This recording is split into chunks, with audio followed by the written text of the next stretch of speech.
सिंध जी तारीख़ ते तहक़ीक़ जे सिलसिले में और सिंधी अवां दोस्तन ऐं साथियुनि सां मुखातिब आहियां। अवां सभिनी खे मुंहिंजे तरफ़ां सलाम पहुचे। पाण सिंध जे क़दीम आगनि ते ॻाल्हि ॿोल कंदा रहिया आहियूं, सिंध जे तारीख़ी किरदारनि ते ॻाल्हाईंदा रहिया आहियूं, सिंध जूं ज़ातियूं ऐं बिरादरियूं उन्हनि बाबति अवां खे ॼाण ॾींदा रहिया आहियूं। अॼु पाण हिकु सिंध जो अहम बंदर माज़ीअ में रहियो आहे, बंदरगाह रहियो आहे, उन ते ॻाल्हाईंदासीं।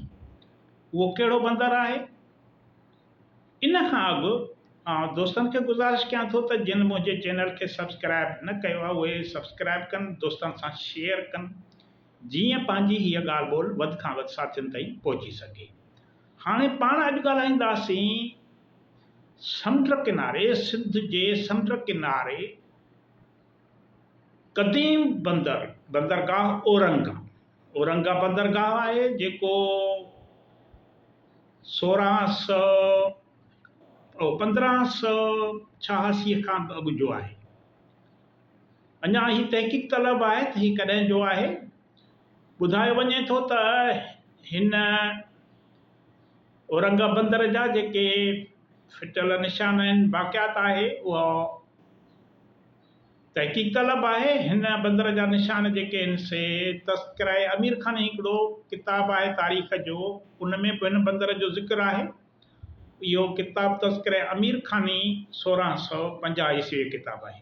हाणे ही बाग़ जेको आहे ठट्टे ज़िले जे जातीअ में जेका सामूंडी पट्टी आहे, उन में पुखार सीर जे कपर ते आहे। हाणे मुख़्तलिफ़ तारीख़दाननि मुख़्तलिफ़ दौरनि में हिन बंदर खे जुदा जुदा नालनि सां सॾियो आहे। जॾहिं त हिन बंदरगाह जो सामूंडी बंदरगाह रहियो आहे, उन जो नालो जेको मशहूरु नालो आहे इहो औरंगा बंदर आहे। तारीख़दान ॿुधाइनि था, कुझु तारीख़दाननि जो ख़्यालु आहे, लिखतूं आहिनि त हीअ बंदर 1650 ईस्वीअ में औरंगज़ेब अॾायो या उन जो बुनियादु विधो। उन खां पोइ हिते हिकिड़ो बुज़ुर्ग हुयो, इब्राहिम उर्फ़ मियां गौस अल बग़वी अल हमवी सुमदराई, जंहिं हुज़ूर पाक जन जो वार मुबारक हिते आंदो, जेको ॿुधायो वञे थो त अञा ताईं शाह बंदर जे वीरान शहर में मौजूदु आहे। ऐं ही जेको औरंगा बंदर आहे, जॾहिं अलेक्जेंडर हैमिल्टन ठटे आयो हो 1699 ईस्वीअ में, अलेक्जेंडर हैमिल्टन 1699 ईस्वी में जॾहिं ठटे आयो त उन वक़्तु हिते हुन ॿिनि बंदरगाहनि जो, सामूंडी बंदरगाहनि जो ज़िक्र कयो, हिकिड़ो बस्ता बंदर ऐं ॿियो औरंगा बंदर। हुन ॿुधायो त सिंध जा इहे ॿ सामूंडी बंदरगाह हुया ऐं जहाज़ राननि खे सख़्तीअ सां हुकुम हुयो त हू पंहिंजा जहाज़ नए बंदर ते आणीनि। हाणे नओं बंदर किन माण्हुनि लाइ कशिश जो बाहिस हुयो। पीर लाखो, काज़ी कुतुबुद्दीन, हाजी काइम ऐं गुलशाह दरवेश जा उते आस्थाना आहिनि, उते मुक़बरा बि उते आहिनि। 1941 ताईं कुझु तारीख़दाननि जो ख़्यालु आहे त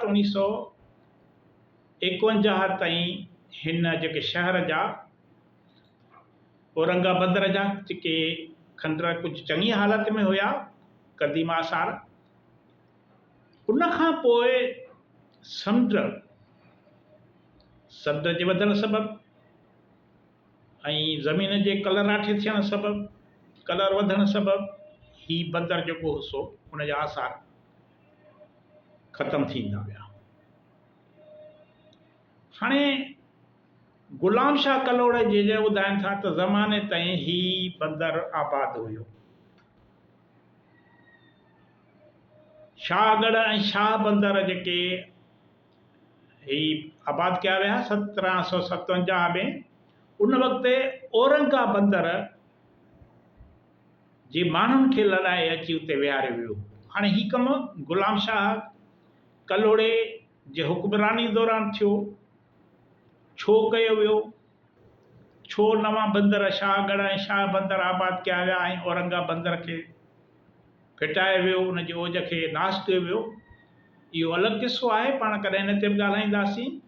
हाणे ही जेको बंदरगाह औरंगाबाद बंदरगाह आहे, हक़ीक़त में आलमगीर जेको हुयो उन अंदरूनी भुॻोड़नि खे मुंहुं ॾियण लाइ तइमीर कयो हो, आबाद कयो हो, त सामूंडी रस्ते सां जेके हमला थियनि उन्हनि खे हिन बंदरगाह तां औरंगाबाद बंदर तां मुंहुं ॾिनो वञे। ऐं इन सां गॾोगॾु हिन जो हो त भई हिन खे वापारी मर्कज़ बणायो वञे, ऐं कुझु वक़्तु लाइ ही वापारी मर्कज़ बि रहियो, हितां जहाज़नि जी अच वञु शुरू थी। एतिरो बि ॿुधाए वञे थो त आलमगीर पंहिंजो हिकिड़ो ज़ाती जहाज़ बि हिन बंदरगाह तां औरंगाबाद बंदरगाह तां हलाइणु शुरू कयो। अहिड़े नमूने ही बंदरगाह जेको आहे सो भर वारियूं जेके रियासतूं हुयूं सिंध जूं, उन्हनि सां वापार जो, सामूंडी वापार जो हिकिड़ो मर्कज़ हुयो।